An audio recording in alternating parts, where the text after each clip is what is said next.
High friends, good afternoon. আর দেখো এইমাত্র ছাদে থেকে নামলাম, আপনি যেন চোখ টোক সব হয়ে যাচ্ছে, মানে রোদ এত। আর এই যেখানে ঝোল ফুটছে, ওলকপি দিয়ে আলু দিয়ে মাছ দিয়ে ঝোল হচ্ছে। এখানে ভাত করে দিয়েছি, ভাতটা এবারে করবো, তুলে দেবো। মিক্সিটা চালিয়েছি, মিক্সির সুইচটা অফ করা হয়নি। ছাদে গিয়েছিলাম, এই যে জামা কাপড়গুলো সব শুকনো হয়ে গেছে, তো এইগুলোকেই তুলতে গিয়েছিলাম কয়েকটা। সকাল থেকে আমার কতবার ছাদে যাওয়া হয়ে যায় তার কোনো ঠিক নেই।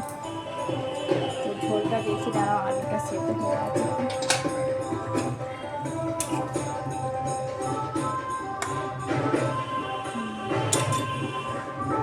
চলছে